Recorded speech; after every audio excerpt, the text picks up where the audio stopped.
Hi, everybody. My name is Ray Chang, and I'm with the Asian American Christian Collaborative.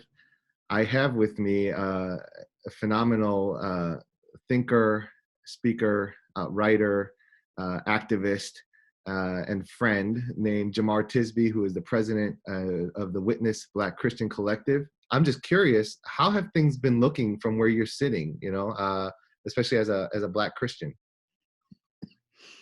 Well, I think the most disruptive thing that I've seen so far is in the church because we haven't been able to meet in person, right?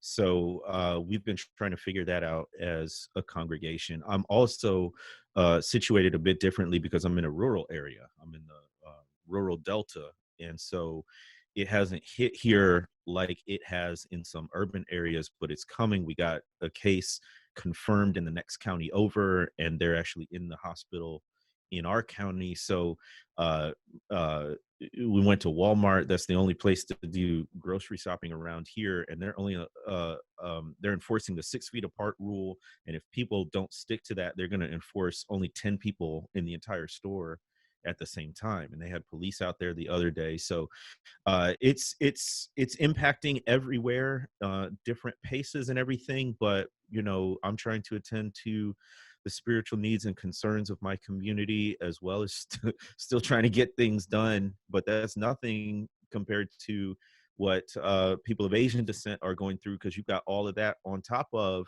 the racism and the ignorance and the bigotry that's popping up all over again. I appreciate that word and that reminder. Because people are still suffering, and we don't want to negate any of the suffering that's going on. And our hearts are especially concerned about those who are losing loved one due to the disease, and we're praying for those who are experiencing tremendous and terrible loss. But you're right. I think that this is in addition to all that is going on. And one of the concerns that I think a lot of us within the collaborative have is that as the death tolls rise, the racism against the Asian American community is going to be considered like a novel or a trivial factor, which for those who are on the receiving end of hatred and racism, it's not actually the case. And so I'm thankful that you're acknowledging that. By the way, one of the most incredible things that we saw was that we started as a Facebook chat, and then that grew into a Facebook group of now over 4,500 people. And so what I love is Wow. that people are resonating with the statement, and we try to make sure that we were grounded in scripture, that we were theologically rooted in historical orthodoxy, and that we were addressing the needs of our community from a Christian perspective. And I'd just be curious, as you read the statement, what kind of stood out to you? What resonated? Bruh, it was a brilliantly written statement, and I know you had a big hand in that. So shout out to all your effort. But when I read these statements, right, these statements against some certain injustice, I'm very attuned to, are they soft pedaling something? Are they are they writing with the white gaze and fearful of, well, if I say it this way, are white Christians gonna react this way or whatever? There was none of that in this statement. It was straightforward. It was concise, right? Like, these things can go on forever, but this was concise. My favorite paragraph is a very painful one, which is about the pattern of anti-Asian racism and giving those historical examples. Man, I'm just waiting, like, for the weekend when I can go to each of those events, look them up, and learn more about it, and try to educate myself about some of the history there too. So I just thought it was so well done in terms of packing a whole lot of really important content into a very short amount of words. That, I mean, I can't see any reason why any Christian couldn't sign this or wouldn't want to sign it. So that's why it was so easy to just, read it and be like, boom, yes, sign me up. Absolutely. It's the bare minimum. And I hope to do a whole lot more. And thanks for saying that too. I think that's our hope as well. I think what we're trying to do is figure out how to move forward and sort of be the Asian American witness. And so we're Yeah.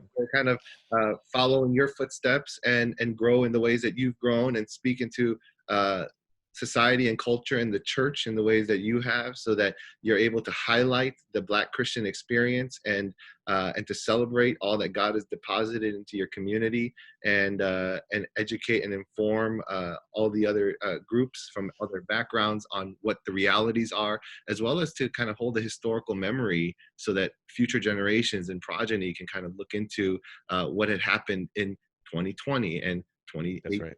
And so And I leave a record. appreciate that. You know, the history of our groups, right, has not always been the most positive.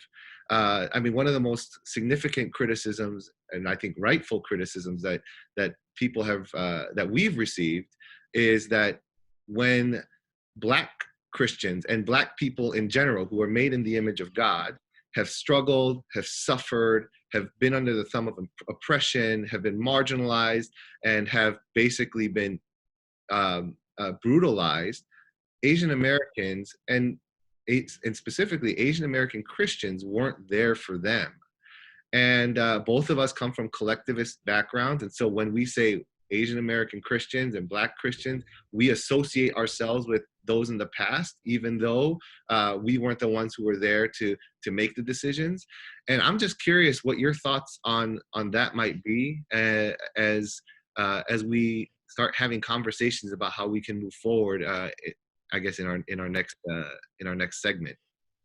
Yeah, man, this is something I'm eager to learn more from you and other folks in the Asian American community about this sort of history and relationship from your perspective. I remember growing up and being in high school in the 90s, right? And movies like Boys in the Hood or Don't Be a Menace came out, and there were these tropes about people of Asian descent owning, stores in Black communities, but not really being part of the Black community, having this antagonistic relationship, et cetera, et cetera.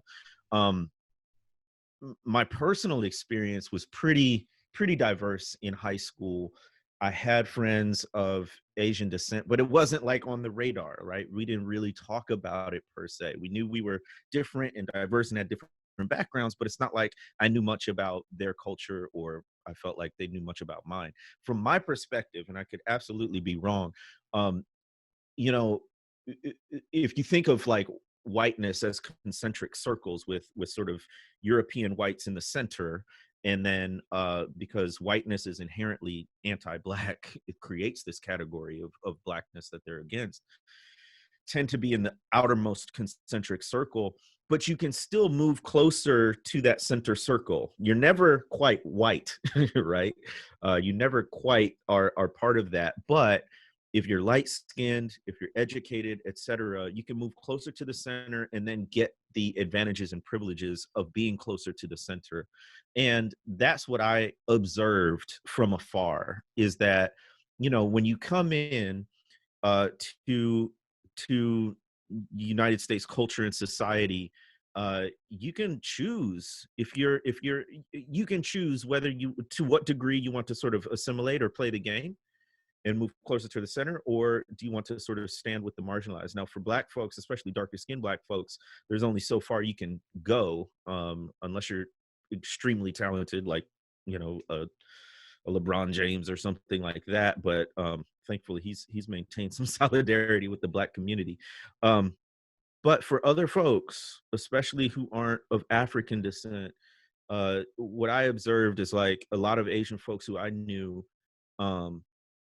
I don't know how to say it, but it's almost like trading up, right? Like if you associate with white people, adopt language and expectations, then, you get certain advantages, but you had no advantage by associating with Black people. So I'm not trying to be, I'm just telling you what I grew up in is like most of the folks I knew, there was an Asian group of, it might have been Korean folks, it might have been Japanese folks, but they hung out. We hung out too. So, it's like no shade, but it's like I could not see any way in. There was like no access for me, whether it was a language barrier or just like social networks. I was just like, cool, man, we're cool, but like, I would love to know you. I have no idea how to get to know you. Man, I totally agree with that. Sociologists call that white adjacency. So those who benefit from being near whiteness, which, I mean, Asian Americans, because of our own immigrant experience and because of the racism that we experienced early on, our parents, I mean, my parents told me, because I'm second generation Korean American, my parents told me, hey, on Monday to Friday, do your best not to be Korean when you go to school, because you're going to get made fun of, you're going to get picked on, you're going to get bullied. And they would have me go play hockey. And I'm like, that is one Wow. of the ways I was colonized. Now I love hockey still, and I'm like, don't hold that Yeah. against me. I'm a hardcore Blackhawks and LA Kings fan. But Oh, I'm that's like, what's up. I'm yeah. from near Chicago, so that's cool. But I mean, that's part of We the might need to reality. change the mascots though. That's right. That's right. That's right. But yeah, uh, yeah, I could totally see that. For sure. And you know, there's a corollary in the Black community of my parents' generation. They were really sort of the first generation that got kind of professional access in white spaces. So it was a big deal that my dad worked for a pharmaceutical company in a sort of middle management cubicle type position, because he never would have been able to work in that environment. But the way my parents' generation got ahead was sort of keeping their head down. They never forgot they were Black, but they knew that to make a big deal about it was going to be detrimental to them, particularly professionally, but also socially. And so what I grew up with is kind of, yeah, we're Black in the house, but you know, just to stay out of trouble, and there was an element of safety and concern there too. It's just like, don't deny or denigrate your Blackness, but you know, if you try to, you know, put that out there in front of white people, it's going to come with certain repercussions. So I don't know how similar that is or not, but what I'm curious about is, in the Black American experience, we've had like the Black Power movement in the late 60s and 70s. We've had the Black Lives Matter movement more recently. And what these movements, what I think have done is made it to be sort of Black and proud and out loud, right? Like it's sort of pushing back against that we have anything to downplay or fear or whatever because of our racial identity. And I'm wondering, is there a moment like that or a movement like that for Asian Americans? yeah, actually, there was I believe it was in the 80s or nine. I don't remember the exact year. Vincent Chin was killed by people. So he was a Chinese American auto worker in Michigan, in the Detroit area, I believe. And he was at a bar, I think, with his dad, just drinking. And a couple of white auto workers looked over at him. And because the Japanese car market and car industry was growing, they looked towards him and was like, oh my gosh. And they started using Japanese slurs to address him, even though he was Chinese, right? Because in the racialized imagination, if any one ethnicity that's Asian is considered bad or evil, all of us are considered evil, and that particular ethnicity. Which is why when I was growing up, nobody knew what Korean was. They always said I was either Chinese or Japanese, and then they would use that, Mm. Chinese, Japanese, dirty knees, look at these. And I'm like, Wow. no, I'm Korean. And it's only because of the major push of Korean K-pop and Hallyu and Korean dramas and all the things that are coming out of Korea, that we are now in the imaginary of Mm. kind of the Western and the global society. And so and Mm. sociologists will talk about how media plays such a significant role in shaping our own racialized lenses. Yeah. And so the murder, and so what ended up happening with Vincent was they started calling him names, and they were apparently making fun of him, and it was just a joke, right? Because racism towards Asians always starts as a joke, and we get targeted in that way. And I mean, you'll even hear preachers go, "I'm going to speak in tongues," and go, "Want to buy a Honda, Kawasaki, Mm. Mitsubishi," and you're like, "No, that's Yeah. actually kind of racist. Like that's not Wow. okay." And they Yeah. think they're being funny, but like what they're doing is they're oppressing our languages and kind of what we're bringing from our own kind of ethnic background, and kind of utilizing it for their own gain or for their own kind of humor. And so Yeah. they basically took him outside, and then they blundered him to death, Vincent Chin. And that was like one of the major rallying moments across the Asian American landscape. And this is still like, it was major, but it wasn't like as broad as something like the Black Lives Matter movement, right? Because Christians are in that, whether they agree with all of the kind of positions of all the different people within the Black Lives Matter movement, because at the core, it's essentially saying we believe that every person and every Black person has inherent dignity and worth in the eyes of God, right? And so there's no one that can oppose that. And so that was a big kind of a push where Asian Americans from different ethnic backgrounds came together to protest and to participate in activism. But there hasn't been much. When the Japanese mass incarceration took place, I mean, every other Asian was trying to make sure that they weren't considered Japanese, right? So we distanced ourselves from the Japanese people because we didn't want to get thrown into an incarceration camp. I mean, who wants to go to a concentration camp? Nobody. Exactly. And so what we should have done, and what our forefathers, and they had circumstances that prevented them from doing that too, because they knew that if whiteness targeted them and white supremacy targeted them, they would have been thrown into those concentration camps. And so it was a catch-22, a lose-lose situation for everybody. And one of the things I've been realizing, because I went to LA and read through some of the kind of sermons that people were preaching, the Japanese pastors were preaching during the time of the incarceration. And the weekend before, everyone was leaving, at least of the sermons that I've seen. So I haven't seen all the sermons because I've got a whole stack of them that I'm trying to look at.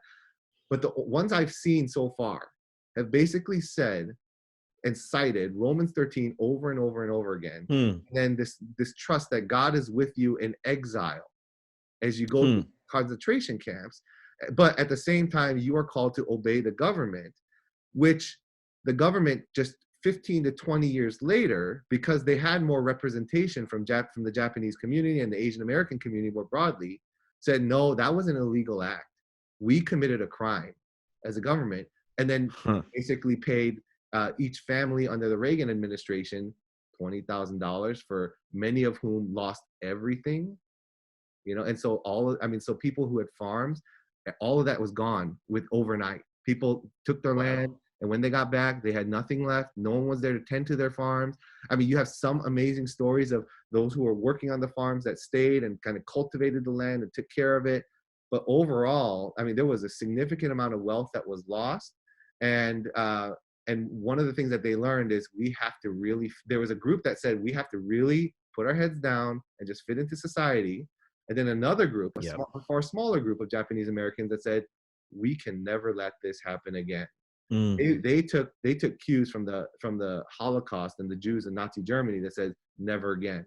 And so even at 9/11, when there was a targeting for of Middle Eastern Americans and Muslim Americans, you would see a lot of these Japanese Americans who were looking back at their own history say, it's happening all over again. We got to stop this where it can. But sadly, even then, there wasn't a broad coalition of Asian Americans, especially Asian Christians.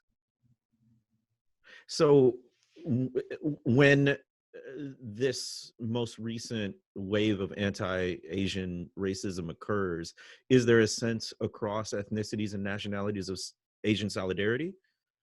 I think so. I think even though that it's targeting China, there's enough awareness, and there might be enough of a population too, where we don't have to say, are we crazy anymore? Because we're talking to each other, right? When we're alone and we're the only people of color in a whole neighborhood, we think that we're crazy because we're identifying things that no one else is identifying around us. But here, because I grew up being called Chinese. I was called, I was called a chink growing up all the time. And because I had this racialized kind of awareness or perspective on my mind, I thought it was just as funny as everyone else thought it would be. So I'm like, oh, it's just a joke. They don't mean anything by it. Little did I know when I was growing up that those are the things that actually led to the violence against Asian Americans and Chinese as well, including, and this is one of the things that we as African Americans and Asian Americans share is that, we don't have numbers, the atrocious numbers of people that were hung by trees simply for bearing black skin. But we do have instances where Asian Americans, and specifically Chinese Americans, were lynched. In LA, the single largest lynching, actually the single largest lynching in the history of America took place in LA in 1871. And 17 Chinese Americans were targeted by a mob of about 500 people over the span of a couple or a few days. And one by one, they were lynched.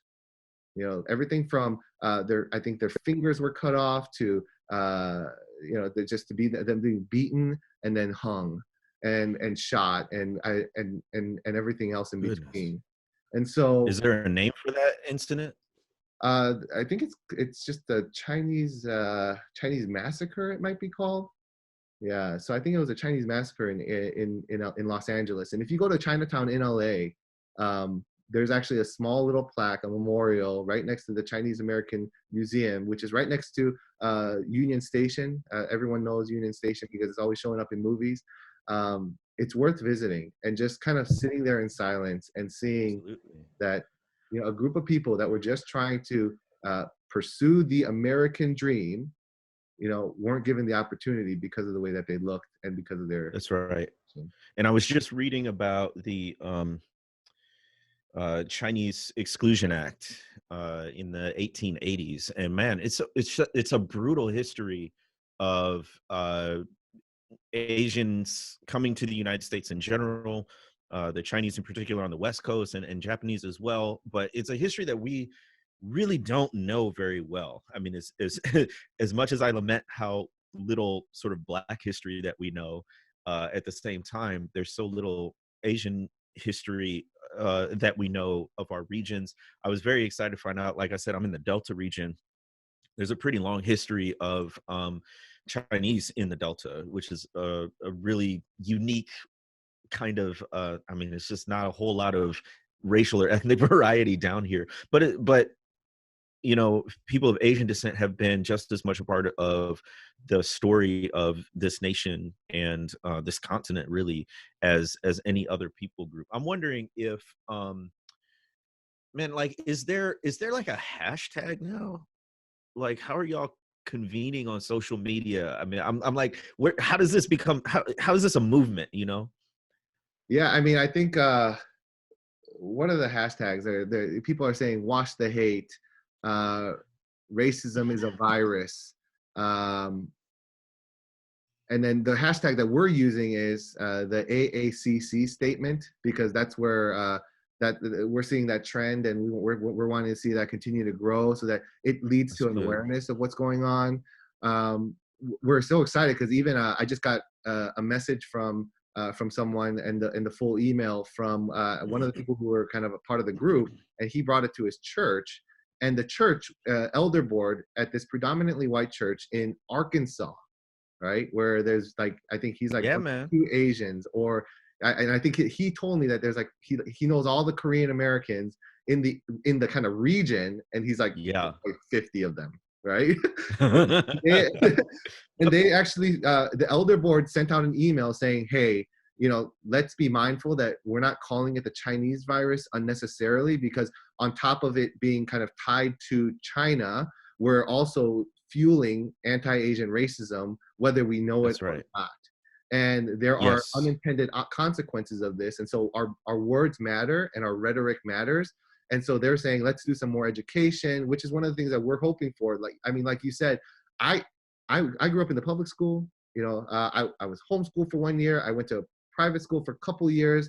So I went to the broad gamut of schooling, and I didn't really learn anything about Asian American history. And the only thing I really learned about African American history was that, 1, there was slavery, 2, there was a civil rights movement, and That's 3, right. Everything is okay now. It's okay now. Racism is over. That's right. We are a post-racial society where nobody sees skin color. So this is the thing that constantly baffles me. I was, in the past year, I've been trying to be intentional about developing relationships with people of Asian descent. And one of the things that spurred it was this infographic that breaks up uh, people into a 100 friend scenario, and they do it mainly with the average white American and the average Black American. And so for the average white American, they have 91 white friends out of 100, and then one each of a Black, Latino, Asian, mixed race, other race friend, and then 3 friends who they don't know the race of. So basically, 9 out of 10 um, friends for white people is white. Then they did the same thing for the average Black American. It turns out that we have 83 Black friends, so about 8 out of 10. We have 8 white friends, though, which is 8 times the amount of Black friends that a white person has. So we have a lot more exposure to white people than white people do to Black people. We have 2 Latino friends, 3 mixed race friends, 1 friend of another race, and then 4 friends of an unknown race. The only one that we average 0 friends is Asian. So the average Black American has 0 Asian friends. And when I looked at that, I was like, well, it's going to be hard to be about this racial justice thing and about reconciliation if I've got, no people from, Asian descent. So I was very blessed this past year to be on the book tour with The Color of Compromise. Got to meet you at your stomping grounds at Wheaton. I've known Alexander June for a long time, but I finally got to hang out with him at Azusa Pacific. I got to meet Peter Ong in New York, man, and the way y'all have just been pouring into me. I got to meet Jenny Yang at I think we were in Arkansas. You were Yeah, it was wild, man. So you never know. But we out here. But the generosity in of spirit and just sort of telling me more about your experience has been extremely educational for me. And there's so many sort of commonalities and overlapping kinds of things because racism has a very simple playbook and it uses it for every person of color, basically, with some slight variation. But I think we can find a lot of commonality and even strength in learning one another's experiences. So to any Black folks out there who might listen to this, like, we got to be really intentional about developing meaningful relationships with our Asian American brothers and sisters. Yeah, and I would echo the same sentiment going the other way. I mean, we have very, it's not well known, but it's somewhat well documented. I mean, everyone who's been kind of looking into how the civil rights movement took place knows that alongside Malcolm X was oftentimes someone named Yuri Kochiyama, and so she would stand and protest and speak up with the Black community because her experience with her family. Knowing what happened with the Japanese incarceration informed her experience with how she engaged with civil rights. And then, we do share a lot of similarities in terms of the fact that, when it became unprofitable for slaveholders to continue to use black slaves, Asian Americans were brought in mass into the United States to be a cheap replacement labor, right? And so when people talk about a wage gap, it's because there's a long history of people not being paid the same thing for doing the same jobs. And then obviously you mentioned about the Mississippi Delta and how there's a huge population of Chinese Americans there, and that's a large part because of the replacement labor. But one of the things that they did was they set up shops and groceries. That's right. They followed Jeremiah 29 and sought the welfare and the well-being of the city and the flourishing of the city. And when white businesses and white business owners wouldn't serve Black communities, one of the things that you can see is that Asian Americans or Chinese Americans would give credit and lend credit to their Black neighbors because they saw that they needed the assistance because of the atrocious conditions that they were coming out of. I mean, to be Black in America means that you're starting at a negative deficit in a substantial way. You're not even starting at ground zero. And so a lot of those who came during that time kind of recognized the suffering of the Black community, and so they try to lend a hand. Many of whom were Christian as well, and so I think that's so exciting that there's like a desire to even partner and connect Yeah. within the communities. Let me ask you, so this is the Asian American Christian statement. Has there been much reaction or response from non-Christians, particularly other Asian Americans? Yeah, I mean, so far, I think even non-Christians have read it and resonated with it, right? And they said very similar things to what you said. When you look at it, and I think one of the things about being a kind of a racially conscious person of color in America is that you have a critical mind, but you also have a compassionate heart, right? Because you Mm, know what it's like to suffer. And that's good. generally, people have kind of brought that to the fore. And so we have Christians and non-Christians who are showing support. I mean, obviously, this is intended to be a statement by Christians, Asian American Christians, on behalf of those who would stand by it. And then the friends and allies of those who kind of want to put their names on alongside it, including you. And so I don't know if in the history of the country, maybe, that Asian American Christians in mass have come together and put their names and force behind something and made a public statement and a Yeah. declaration to oppose sin where they see it. And so this actually, I mean, like, you don't feel like you're kind of in a historical moment, but it kind of does. Like, as I'm Mm. thinking about it, I'm like, I wonder if this is one of those historical moments. Yeah, yeah. So we've talked, you and I, about, what does it look like to have more of a collective and a collaborative focused on sort of Asian and Asian American issues. And I remember thinking, I don't know if I said it then, but unfortunately, when you're a person of color in this country, your moment will come. And that moment is typically a painful one, like now when you're experiencing heightened racism because of stupid nomenclature that stokes bigotry and violence. But it's that moment when the community has to come together, step up, and what you did critically was make it public, right? Like, this wasn't, as important as it is, it wasn't sort of like a prayer chain or something that stayed within this really small subgroup. You're like, boom, here's what we think.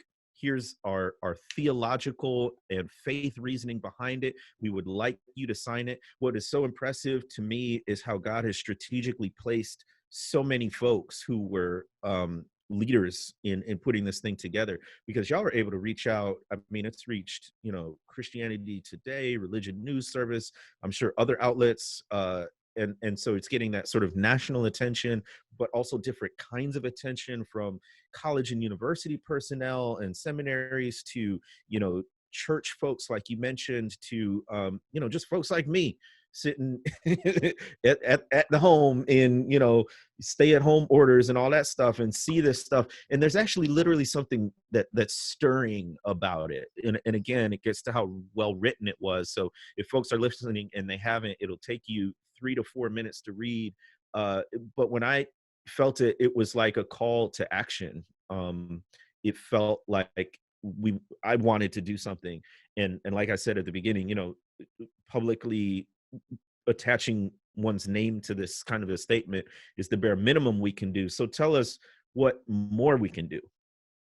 Yeah, I think. I mean, first of all, there's so many people that I think I have to name, but I'll probably name just a few who were really essential to kind of galvanizing the motions forward. I mean, Jeff Leo, who's the theological director at InterVarsity, Helen Lee, who works at IVP, Michelle Reyes, who basically was the lead of the task force on drafting the statement.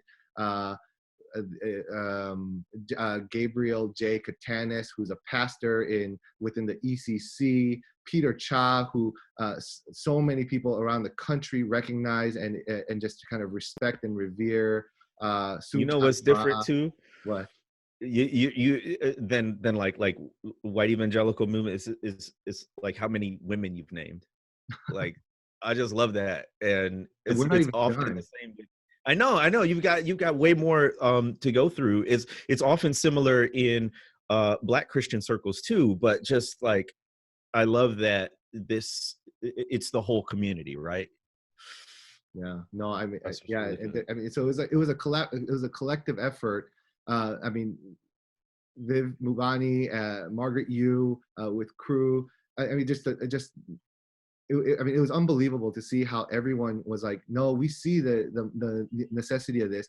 But what was most kind of special, I think, for me, was seeing how the generation that came before us kind of encouraged us, walked with us, journeyed with us. And so, I mean, like me, Michelle, Jeff, and Jay are all probably in our 30s and early 40s ish. And then we had a group of slightly older people, including Kathy Kong, who were kind of giving us an insight and advice from behind the scenes, and actually helping to shape the document as they were reading. I mean, I saw Helen Lee's kind of name on the Google Drive just kind of flare up over and over, making comments and shifting things around.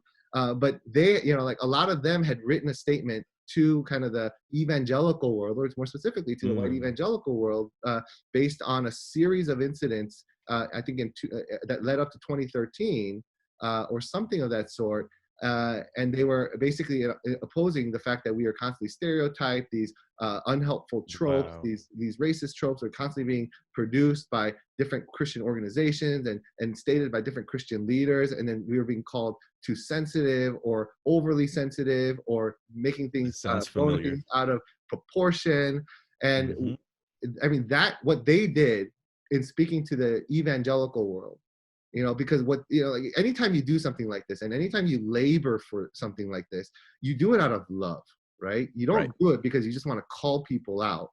You do it because you want to help people and inform them. It's kind of like me and you having a cup of coffee or tea, or drinking a soda together. Actually, drinking a cup of water, because I don't even drink soda anymore. But just being together, and just me telling you about my experience. Let me tell you about my day. And this was us telling people about the days, the weeks that we've been experiencing things. Like, I mean, you said that you went to Walmart and they were telling you guys to social distance, or they were going to narrow you down to, there were 10 customers at a time. The first time I went out after we've been quarantined for over seven days, as self-isolating, I went to Costco and Walmart. And as soon as I walked through Walmart, someone, these two white women, kind of pointed at me and goes, "There's another one." No. And I'm like, I hope they know that I heard that. And then I look around and I'm like, okay, well, maybe I'm being crazy, right? And so I do that whole assessment in my own head, and I go, okay, is there anyone else wearing a mask? Oh yeah, a bunch of people are wearing masks. Is there anyone else wearing gloves? Oh yeah, a bunch of people are wearing gloves. Is there anyone else? The only difference is that I'm Asian. Of course, yeah. And then Ouch. so they scoffed, and then they left. And by the time I had figured it all out, it was like too late to confront and to say, Right. hey, I don't think that that's helpful in our time when we need to be working together and loving one another and helping one another, especially as people are going to die. So racism is not helping the cause of solidarity and supporting one another in these dire times, where people are getting sick, where elderly people are vulnerable, people who are immunocompromised are vulnerable, people who are disabled in their homes and really don't have much support are vulnerable. So how about we just put on an ethic of love and just start caring for another? And I wish I could have Wouldn't said that be that, something? but that would have been great. Yeah, all of this happens so fast and in the moment. So I think, one of the things that I'm guessing there's a lot that I would say about how to work for racial justice in solidarity with Black people would also apply with Asian people. And one of the things is what I call interrupting ignorance. And so what those ladies were doing was just ignorant. And it should not be left up solely to our Asian brothers and sisters to say something.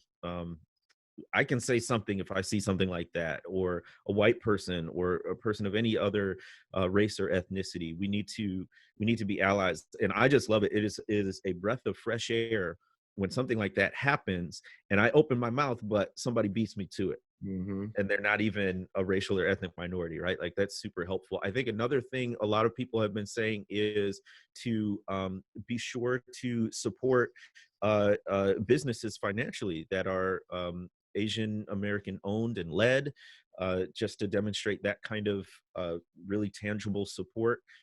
What else would you add? Yeah, I mean, I think one of the things that we're trying to do is populate resources for not only this moment and beyond. So if you just keep checking back and just be patient with us on the www.Asian American Christian Collaborative or AA Christian Collaborative, because our name is a little long, we'd be grateful. But other things that we can do together is, I think one of the things that would be helpful is to do more early education, which is one of the things that we're calling for. Like, I wish that I had learned about the Black experience in America when I was in elementary school. I think it would That's have good. been, it would have deepened my spirituality, because it would have helped me to see things with the eyes that God wants me to see the world in. And so talking to your kids, I mean, I know that there's already one resource on our website for how to talk to your kids about anti-Asian racism in your schools. But I mean, there are people that Mm. are doing the educating work, and we just don't have all those resources accessible. And so people are just kind of creating Mhm. things on their own. And so we're hoping that what we're doing becomes a depository for all that. And then I think in the future, just continuing to produce Asian American theological resources, preaching resources, pastoral resources, leadership resources. But then in terms of solidarity, I think that, we have to acknowledge that putting, even like for Asian Americans, that putting our own names on a document isn't Mm. a high cost. What comes Mhm. after is what really matters. And so whether we stay at the table with one another and like actually cultivate friendships. One of the things I tell everyone whenever I go and preach at a different church or a different school or an institution, and they usually have me do a chapel message or a sermon, and then they'll invite me to kind of do a conversation with leaders or with kind of major constituents within the community. And I'll Mhm. say, your the lack of diversity within your church, compared to the neighborhood that you're in, is an indictment on your church. But Woo! worse, it is a problem for the glory. It's a hindrance to the witness of the glory of God, right? And so one of the things that we don't realize, a lot of people don't realize, is that we are situated so thickly in a racialized hierarchy that is stratified in completely arbitrary ways that punish those who aren't at the top for not being phenotypically white or light skinned, Right. and punish those more who are darker skinned. We have to undo all that. And the church is actually, in my opinion, the church in America, though we have some bright spots, are perpetuating the damage that we're seeing more and more. And so I think one of the things that we have to do, and this would probably be a call for our white brothers and sisters in Christ, is learn to be the minority. It's okay. I mean, you're not gonna die. We operate in your spaces all the time, and we love you in those spaces, and our presence in those spaces are hopefully there to encourage you, even though we push against some of the thinking that you were raised in. But I would love to see that. And one of the charges I gave a couple years ago, at the MLK 50 conference, when pastors, what I say to kind of, because the predominant, I guess, audience was white there as well. I would say, pastors, why not take the associate position and see what Mhm. happens there, right? And let that burgeon, right? And allow a person of color to lead, and see what happens when that person leads. Because one of the things I'm seeing is, within a lot of these major organizations, because they have a person of color at the helm, these Christian organizations, um, that historically may not have signed on to a statement like this, they were quick to get Huh. their signatures on. Imagine And that. kudos to them, because Yeah. like, I'm so impressed. And that's what they steered the ship. They steered the ship that most people would say is impossible to steer, or it takes time to steer. Right, right, right. But they could identify with it. Let me ask you one more quick question. Is there an Asian American or an AAPI history syllabus? There was the Charleston syllabus, and it was just this collection of resources related to that specific event. Is there something like that that's been done before or is in progress? No, I think that's one. I mean, there might be, but it's not well known. And so I mean, like I'm going directly to these to these resource centers. So like I'm going to the Japanese American History Museum to Okay. look for things. There are some websites here and there, but those collections aren't complete. There and when you Google things, it's always just the surface level, right? They don't Yeah, necessarily go towards the primary documents, and that's right. so there's challenges in that. And we haven't really documented racism because we don't want to acknowledge that racism against Asian Americans exists, right? Because then Hmm. we have to deal with it too, and we have been Hmm. trained not to deal with it and just put our heads down and live into this terrible a stereotype called the model minority myth that puts us in a cage in order to be very submissive, to have very little voice, to have very little opinion, and to have very little kind of leadership capacity, and just be good middle management workers, right? Right. And so Right. I think we got to break out of all of that, but it's going to take a lot of discipleship and a lot of education, which is why I'm so excited for the church resources and the education resources that we're trying to produce, and hopefully we'll be able to develop. Let me say this as we get close to wrapping up here is one of the things that excites me so much about the Asian American Christian Collective, or the group, what you'll become. I know you're still forming that. Is I think that we will see some really big and perhaps even rapid change in the white evangelical status quo when people of color get together. And I say that carefully, right? Because I am not, I don't know how potent sort of this broad multicultural coalition is without some specificity, right? So I think there's real value in you creating your own website, having your own statement authored by people of Asian descent. Like that's super powerful because you know your story, you know your narrative, and you've experienced it, and no one else can claim that, right? So there's a level of specificity and wisdom and experience that comes with that. At the same time,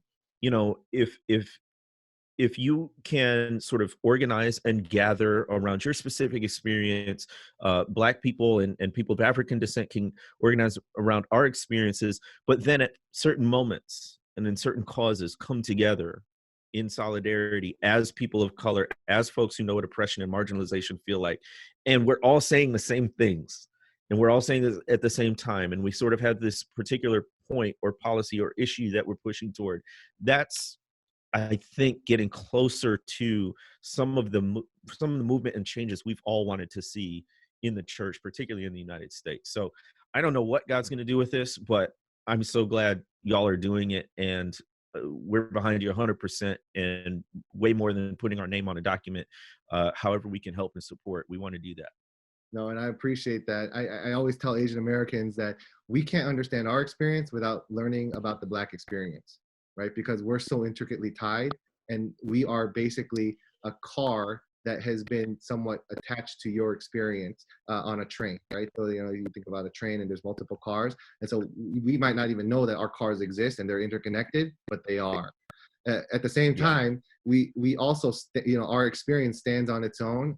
And so I encourage Asian Americans to, hey, study the black experience, understand what happened in the civil rights, understand what led to slavery, understand how race became a concept, which eventually led to this terrible brutality of human beings for 400 years, and then think about how you can partner with or even go to, like, why is it so like for Asian Americans, one of the things that we have to ask ourselves is, why is it so much easier for us to either stay within an Asian American church, which everybody knows that's the easy thing, right?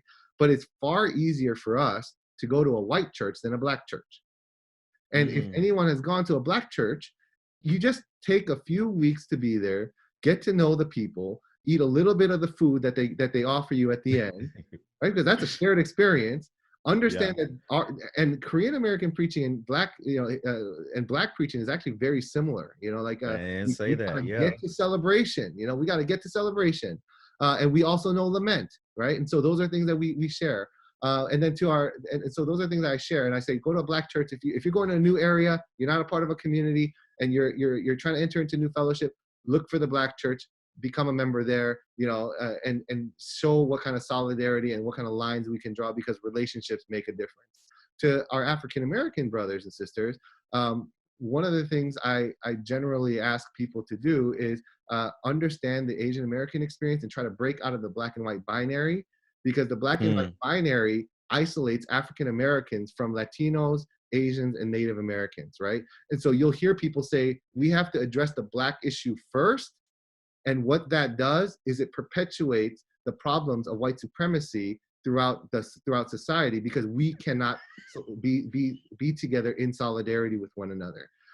I think that we have to address the black experiences probably the most, because they happen to African Americans all the time, but we have to address all of them together, and we have to amplify all of the issues that we're seeing, especially when it comes to issues like people getting killed on the street for carrying a hairbrush or a Coke can, or just walking in a hoodie, right? I mean, Right.